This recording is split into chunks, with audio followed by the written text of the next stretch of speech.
Celui-ci vient d'arriver. Un enfant de 4 ans avec une forte fièvre. L'infirmière de l'accueil a informé Catherine, la pédiatre. Misty, je vais partir dans 5 minutes. Mon quart de travail a pris fin il y a 1 heure, mais je finissais juste quelques papiers. Peux-tu demander à quelqu'un d'autre de prendre cet appel, s'il te plaît? Catherine a dit. Catherine avait passé toute la journée debout, se dépêchant d'un patient à l'autre, et tout ce qu'elle voulait, c'était rentrer chez elle et s'effondrer sur son lit douillet. Le poids de l'épuisement pesait sur elle, et ses muscles criaient pour du repos. La pensée d'enlever ses chaussures, de s'enfoncer dans son matelas moelleux et de soupirer de soulagement était la seule chose qui la motivait à ce stade. Elle avait hâte de donner enfin à son corps fatigué la pause qu'il méritait. 10 minutes plus tard, l'infirmière est revenue vers Catherine. « Je suis désolée, mais tout le monde est occupé avec quelque chose en ce moment. Cela a été une journée chargée. Peux-tu prendre l'appel, s'il te plaît ?» L'infirmière a supplié Catherine, espérant qu'elle serait prête à aider malgré son épuisement. « Et Madame Johnson n'est pas disponible non plus, sinon je pourrais lui demander de s'en occuper. Je ne veux pas risquer d'avoir des ennuis pour ne pas avoir géré cela correctement. J'ai vraiment besoin de ton aide, s'il te plaît. » Misty a supplié avec une pointe de désespoir dans sa voix. Catherine a soupiré profondément et a répondu « D'accord, donne-moi le nom et l'adresse. »« Merci beaucoup. Je vais remplir le formulaire et je reviens tout de suite. » Misty a exclamé avec soulagement et est partie pour remplir les papiers. 1 minute plus tard, elle est revenue avec un sourire sur le visage et a annoncé « Vous allez avec Monsieur Burns. Je te dois une faveur. » Alors que Catherine se dirigeait vers l'endroit d'où ils avaient reçu l'appel, elle a parcouru le formulaire, en scannant les noms du patient et des parents. Mais lorsqu'elle est tombée sur les noms du père et du fils, elle s'est soudainement figée sur place. Sean Barnes? Pine? Quel petit monde! Catherine a pensé, se sentant à la fois surprise et curieuse. Elle était mariée à Tim Barnes depuis 10 ans, mais il n'avait pas été béni avec des enfants. Pendant ce temps, le chauffeur, M. Johnson, a vérifié l'adresse et a grogné. Zut, ils ont bloqué l'autoroute dans cette partie de la ville. On dirait qu'on va devoir prendre un petit détour. Il a râlé en manœuvrant le véhicule à travers un itinéraire alternatif pour atteindre leur destination. Une fois arrivée à l'immeuble d'appartement, Catherine a monté les escaliers jusqu'au 2e étage. Alors qu'elle frappait à la porte, une jeune femme l'a ouverte, et Catherine a eu l'impression qu'elle lui était familière. « Dieu merci, vous êtes là », la jeune mère parla nerveusement. « Nous étions tellement inquiets. Il y a beaucoup de médecins ont dit qu'ils étaient trop occupés, mais vous êtes enfin là. » Catherine sourit malgré son épuisement et répondit « Eh bien, mon quart de travail était en fait terminé, mais je suis ici maintenant. Qu'est-ce qui se passe? Où est notre petit patient? » « Venez, entrez. » La femme invita Catherine à entrer et la conduisit à travers le couloir jusqu'à la chambre de l'enfant. À l'intérieur, un garçon pâle aux cheveux foncés était allongé sur le lit, habillé en pyjama et en chaussettes chaudes. Il leva les yeux vers Catherine avec des yeux effrayés. « Salut petit bonhomme, comment te sens-tu » Catherine salua Sean avec un sourire chaleureux avant de se tourner vers la mère du garçon. « Alors, qu'est-ce qui se passe » Catherine demanda inquiète. « Il tousse depuis un jour. Ce n'est pas trop grave, mais c'est persistant, » répondit la mère. « Sa température a grimpé jusqu'à 102, » ajouta-t-elle alors que Catherine commençait à examiner le garçon. « Très bien. Laisse-moi jeter un coup d'œil à ta gorge, Sean. Peux-tu ouvrir la bouche, s'il te plaît ?» Catherine demanda doucement alors qu'elle éclairait la bouche du garçon avec une lampe de poche pour vérifier sa gorge. D'accord, je vois. Ses ganglions lymphatiques sont un peu enflés. Peux-tu, s'il te plaît, aller chercher un verre d'eau chaude? Catherine demanda. Chérie apporte un verre d'eau chaude pour Sean. La femme cria. Après quelques minutes, un homme en tablier de cuisine entra dans la pièce et tendit à Catherine le verre d'eau chaude. Alors qu'elle leva les yeux pour remercier l'homme, elle se figea d'incrédulité. C'était son mari, Tim, qui l'avait informé plus tôt qu'il partirait en voyage d'affaires de 3 jours. Alors que la réalité de la situation leur apparut à tous les deux, ils restèrent là, silencieux et choqués, ne sachant pas comment procéder. Malgré le choc de cette rencontre inattendue avec son mari, Catherine a pu maintenir son professionnalisme et se concentrer sur la tâche à accomplir. Elle commença à expliquer aux parents comment prendre soin de leur enfant. « Très bien, voici ce que nous allons faire, » dit Catherine en s'adressant aux deux parents. « Je vais prescrire des médicaments pour faire baisser sa fièvre et aider à calmer la toux. Assurez-vous qu'il se repose suffisamment et boit beaucoup de liquide. Vous pouvez aussi lui donner une soupe ou un bouillon chaud pour apaiser sa gorge. » Les parents écoutèrent attentivement et acquiescèrent en prenant des notes pendant que Catherine parlait. De plus, surveillez sa fièvre, et si elle ne baisse pas ou s'il développe d'autres symptômes, appelez-moi immédiatement, ajouta Catherine. Merci beaucoup, docteur, dit la mère soulagée. Nous vous en sommes vraiment reconnaissants. Catherine a souri chaleureusement. Aucun problème, je fais juste mon travail, a-t-elle dit, essayant de faire abstraction de la gêne de la situation avec son mari dans la pièce. Après que Catherine ait quitté l'appartement, Tim a immédiatement commencé à l'appeler. Cependant, Catherine a refusé à plusieurs reprises ses appels lorsqu'elle a vu son nom sur l'écran de son téléphone. Quand Catherine est finalement rentrée chez elle, elle est allée directement dans sa chambre et s'est effondrée sur le côté. Elle se sentait complètement émotionnellement épuisée et ne pouvait pas arrêter de penser à ce qui venait de se passer. Catherine ne pouvait s'empêcher de se demander pourquoi et comment Tim a-t-il réussi à me cacher cela pendant toutes ces années. Elle avait fait entièrement confiance à Tim, et maintenant elle avait l'impression de ne pas le connaître du tout. Elle ne pouvait pas croire qu'il lui avait menti pendant si longtemps. Alors qu'elle était allongée là, des larmes coulaient sur son visage. Elle ne savait pas comment le confronter, ou même si elle le voulait. Son esprit était rempli de questions et de doutes. Elle se demandait si tout le mariage avait été un mensonge. Finalement, elle s'endormit, épuisée par le tourbillon émotionnel de la journée.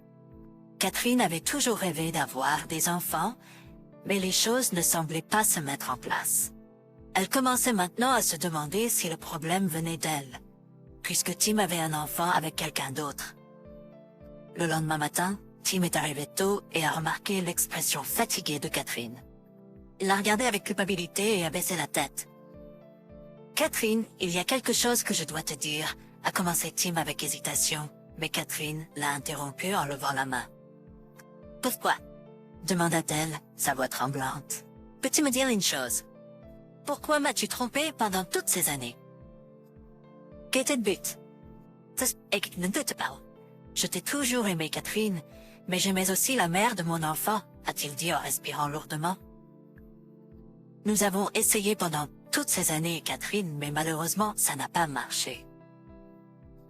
Je voulais que ça marche, mais ce qui s'est vraiment passé, c'est que Tim s'est saoulé lors d'une soirée d'entreprise et a commencé à flirter avec la nouvelle fille, Kylie. Après la soirée, ils sont allés chez elle. Mon mari fidèle a décidé de coucher avec la jeune fille. Catherine se souvint quand il était rentré le matin en disant qu'il avait dormi sur le canapé avec ses amis après être saoulé. Peu de temps après, Kylie a révélé à Tim qu'elle était enceinte. C'est à ce moment-là que Tim a réalisé qu'il avait toujours voulu être père. Cependant, il était déjà marié à Catherine et ne pouvait pas simplement quitter sa femme ou la mère de son enfant à naître. Le fait qu'il ait reçu une promotion peu de temps après était pratique pour lui, car il pouvait l'utiliser comme excuse pour prendre plus fréquemment des voyages d'affaires quand il devait passer du temps avec Kylie. À partir de ce moment-là, Tim a commencé à mener une double vie, faisant de son mieux pour la cacher à Catherine. Quand Catherine a entendu sa confession, elle est restée silencieuse pendant un long moment. Finalement, elle a pris la parole et a suggéré « Je sais que l'enfant n'est pas responsable et n'a aucune implication, non. Je comprends que tu avais des rêves de devenir père, mais je pense que c'est fini pour nous. Je veux divorcer. Ils ont besoin de toi et je ne peux pas continuer à vivre avec toi après tout ce qui s'est passé. Je te laisse partir. » Tim se sentit soulagé et reconnaissant pour la compréhension de Catherine, et il ne chercha pas à cacher son bonheur. Il s'excusa auprès d'elle pendant longtemps et expliqua beaucoup de choses, la remerciant pour sa compréhension en chemin. Cependant, Catherine semblait insensible et désintéressée. Elle n'en avait tout simplement plus rien à faire. « Ils t'attendent. Ton fils a de la fièvre, tu dois aller t'en occuper », rappela Catherine à Tim. Tim rassembla rapidement ses affaires et partit sans aucune autre discussion. Catherine claqua la porte après lui, et une fois qu'il fut parti, elle hurla et brisa le vase de fleurs à l'entrée. La colère de la trahison de Tim et la déception qu'elle avait gardée pour elle-même inondèrent ses émotions. Elle détruisit tout sur son passage, incapable de contrôler sa rage. Catherine ne s'arrêta que lorsqu'elle entendit un coup continu à la porte. Elle jeta un coup d'œil au désordre qu'elle avait causé dans la cuisine, puis ouvrit la porte. Catherine ouvrit la porte pour trouver un grand homme en uniforme de police devant elle, la regardant avec une expression surprise sur le visage. « Madame Barnes, tout va bien ?» demanda l'officier avec inquiétude. Catherine regarda l'officier, surprise qu'il connaisse son nom. « Nous sommes-nous déjà rencontrés ?» demanda Catherine à l'officier. « Eh bien, en fait, oui. J'ai amené un bébé pour un dépistage il n'y a pas si longtemps. »« Tu te souviens ?» répondit l'officier en enlevant ses lunettes. « Oh oui, je me souviens maintenant. Tu as amené le bébé qui a été trouvé devant un magasin, dans une boîte. La pauvre chose était gelée. Il l'a tout entré à une fessée bossate. Je me souviens de toi, répondit Catherine. Les voisins ont appelé et ont signalé ton adresse. Je l'ai reconnu et j'ai décidé de prendre l'appel. Ils ont signalé avoir entendu des cris et des bruits. Que se passe-t-il, madame? Demanda l'officier. Catherine fut prise au dépourvu et répondit « Ce n'est rien de grave, juste des problèmes familiaux. » « Game Sauchi, où tu viens? J'y suis aussi allé? » répondit l'officier en la regardant attentivement. « George, c'est ça? Viens, viens, ne reste pas à la porte, dit Catherine, ressentant le besoin désespéré de parler à quelqu'un. Bien qu'elle sache qu'un policier ne soit peut-être pas la meilleure personne à qui parler, elle se souvint de George et de leur travail sur l'affaire d'un bébé abandonné. George regarda autour de l'appartement et remarqua le désordre. « On dirait que tu as eu du mal, dit-il avec sympathie. » Catherine hocha la tête, ressentant une vague d'émotion soudaine. « Ouais, ça a été une journée difficile. La cuisine est encore pire. C'est de là que venaient tous les bruits dont se plaignaient les voisins, » expliqua Catherine avec une pointe d'amertume dans sa voix. George s'assit sur le canapé et fit signe à Catherine de le rejoindre. « Tu en parlais? Parfois ça aide de tout laisser sortir. » Catherine ne savait pas pourquoi elle l'avait laissé entrer, mais elle avait le sentiment de pouvoir faire confiance à cet homme calme, au regard judicieux. Elle l'invita à s'asseoir dans le salon et sortit du café et des biscuits. « Merci pour le café, dit George doucement. C'est pas mes affaires, mais si ça te dérange pas, je suis curieux de savoir ce qui s'est passé. »« C'est aussi une partie de mon travail, dit George. Hier soir, j'ai couvert l'autre famille de mon mari. Ils ont un enfant. C'était ironique car il avait une forte fièvre et j'ai été appelée, répondit Catherine d'un ton monotone. « Qu'as-tu fait ?» demanda l'officier. « J'ai juste fait mon travail. Je prescris des médicaments sans montrer mon choc que le père était mon mari. Il est venu pour tout m'expliquer, mais il n'y avait rien à savoir. Je lui ai dit que je le laissais partir. Et puis j'ai craqué. Et puis t'es arrivé. Waouh, tu sembles bien gérer ça, dit George en regardant Catherine. Je sais exactement ce que tu ressens, crois-le ou non. J'ai été dans la même situation. Je n'ai rien cassé, mais j'étais tellement en colère et prête à me battre contre quiconque croisait mon chemin. Heureusement, personne n'était là à ce moment-là. Je comprends vraiment ce que tu traverses. » Catherine écouta surprise. George avait vécu une situation similaire. Il pensait être le père de son fils. Mais quand son fils a eu besoin d'une transfusion sanguine pour une opération, il a découvert que leur groupe sanguin ne correspondait pas. C'est alors que sa femme a avoué lui avoir été infidèle et qu'il n'était pas le père biologique de leur fils. Après le divorce, son ex-femme et son fils ont déménagé dans une autre ville et George n'a pas reçu de nouvelles depuis. Ils vivaient heureux en tant qu'hommes célibataires depuis 3 ans. Après leur conversation, Catherine et George ont parlé pendant près de 2 heures. Catherine était en train de raconter à George son travail quand son téléphone a interrompu. Elle a vérifié l'identifiant de l'appelant et a vu que c'était son assistant. Excusez-moi un instant, George, a dit Catherine, en prenant le téléphone. Elle s'est levée en panique et a commencé à se préparer. George la regarda avec confusion et elle expliqua « Je suis censée être au travail, et au lieu de ça, je suis en train d'avoir une conversation intime avec toi. Je suis en retard et mon patron va être en colère. Je dois y aller. Merci d'être venu et de m'avoir écouté. À tout moment, Catherine. Au fait, je peux vous y emmener plus rapidement que jamais, a proposé George. Catherine a accepté et ils étaient en route. George a allumé les hymnes et les signaux. Je ne fais pas ça habituellement, mais c'est une occasion spéciale, a dit George en souriant à Catherine. Catherine est arrivée à l'hôpital juste à temps pour la réunion. Son patron lui a lancé un regard désapprobateur, mais n'a rien dit. Après le travail, George a attendu Catherine devant le bâtiment de l'hôpital avec un sourire. Je pensais offrir mes services pour aider à nettoyer les dégâts causés chez vous, a-t-il dit. Catherine avait complètement oublié le désordre chez elle. Je n'arrive même pas à imaginer ce qui se passe là-bas, en ce moment. Êtes-vous sûr de vouloir le voir, a demandé Catherine à George. George a tenu la porte de la voiture ouverte pour Catherine, mais il était clair qu'il n'écoutait pas vraiment. Catherine, je vis seule et mon appartement peut être pire que le vôtre même sans aucun crash émotionnel. Ça n'arrive pas souvent, mais ça arrive.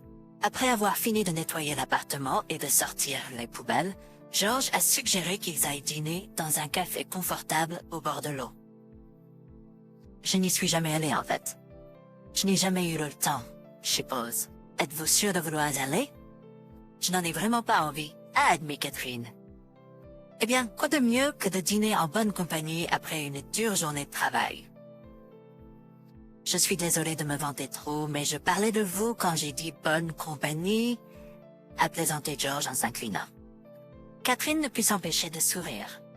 Il y avait quelque chose de si captivant chez cet homme qui lui faisait oublier tous ses soucis. Ils ont parlé jusqu'à tard dans la nuit, débattant, discutant et riant jusqu'à en pleurer de choses ridicules dans les films et de blagues. Après quelques mois, Catherine a enfin signé le papier du divorce et a ressenti un soulagement que tout soit enfin terminé. Quelques jours plus tard, son téléphone a sonné et c'était George à l'autre bout du fil. « Hé, voudrais-tu venir quelque part avec moi ?» a dit George au téléphone. Catherine a été surprise quand George l'a emmenée dans un orphelinat. Elle n'avait aucune idée de où ils allaient. Et la surprise était encore plus grande quand il lui a montré un bébé duveteux qui étudiait un jouet qui pendait sur le berceau avec grand intérêt. « C'est le bébé que nous avons trouvé !» s'exclama George avec excitation. Les yeux de Catherine s'élargirent de surprise alors qu'elle regardait le bébé dans le berceau. « Je n'arrive pas à y croire !» s'exclama-t-elle. George expliqua qu'il avait gardé un œil sur les progrès du bébé depuis qu'il l'avait trouvé et qu'il avait été bénévole à l'orphelinat où elle séjournait. Catherine fut surprise par la confession de George, mais elle ne pouvait s'empêcher de ressentir de l'admiration pour lui. Après plusieurs visites à l'orphelinat, George a finalement rassemblé le courage de faire une offre surprenante à Catherine. Alors qu'il partait, George se tourna vers Catherine et dit « Catherine, je sais que nous ne sommes pas ensemble depuis longtemps, mais je ne peux m'empêcher de sentir une véritable connexion entre nous. J'adore passer du temps avec toi et avec la petite fille, alors je me demandais si tu voudrais envisager de l'adopter avec moi. » Catherine fut d'abord surprise, mais en regardant la petite fille, elle ne put s'empêcher de ressentir une profonde affection pour elle. Elle savait que ce ne serait pas une décision facile, mais l'idée de donner un foyer aimant à cet enfant avec George lui faisait gonfler le cœur de joie. « J'adorais, mais je n'ai jamais... » dit-elle, mais George l'interrompit. « Je comprends que cela puisse sembler précipité et difficile, étant donné tout ce que nous avons traversé. Cependant, pourquoi ne pas envisager de créer ensemble une famille aimante avec cette douce petite fille? Ce pourrait être un merveilleux nouveau départ pour nous tous, proposa George. Alors qu'il continuait à visiter l'orphelinat et à passer du temps avec le bébé, Catherine commença à ressentir des émotions inhabituelles. Ses instincts maternels s'étaient réveillés et elle tenait le bébé lui chantant des berceuses. George regardait avec un sourire, admirant la façon dont Catherine interagissait avec l'enfant. Il avait une surprise spéciale pour elle. Il pensait que c'était le bon moment. Il s'agenouilla et ouvrit la boîte à bagues. « Veux-tu être ma complice pour toujours, Catherine ?» murmura George. Catherine étouffa un rire à la proposition inattendue et excentrique. Le bébé dormait ses bras, ce qui en faisait un mouvement adorable et émouvant. Catherine regarda le visage de George pendant un moment, berçant doucement le bébé. Puis elle hocha la tête et sourit. Le visage de George s'illumina de joie et il la serra fort dans ses bras. Quelques mois plus tard, George rentrait chez lui après une promenade tranquille dans le parc avec sa fille Amy. Alors qu'il approchait de leur porte, Catherine sortit de la maison, son visage rayonnant d'une expression mystérieuse et joyeuse. George lui demanda pourquoi elle souriait comme ça, mais Catherine continua simplement de sourire sans rien dire. George commença à s'inquiéter alors que Catherine continuait de sourire sans rien dire. Finalement, elle brisa le silence et révéla la raison derrière son expression mystérieuse. « Je suis enceinte, mon chéri. Nous allons avoir un bébé !» s'exclama-t-elle. Les yeux de George s'élargirent de joie et il la serra dans ses bras. Ils allaient devenir parents à nouveau et cela semblait être un rêve devenu réalité. Pour le 2e anniversaire d'Amy, George et Catherine ont accueilli un nouvel ajout à leur famille. Un fils. Ils l'ont nommé Noah. La patience n'est pas la capacité d'attendre, mais la capacité de garder une bonne attitude pendant l'attente.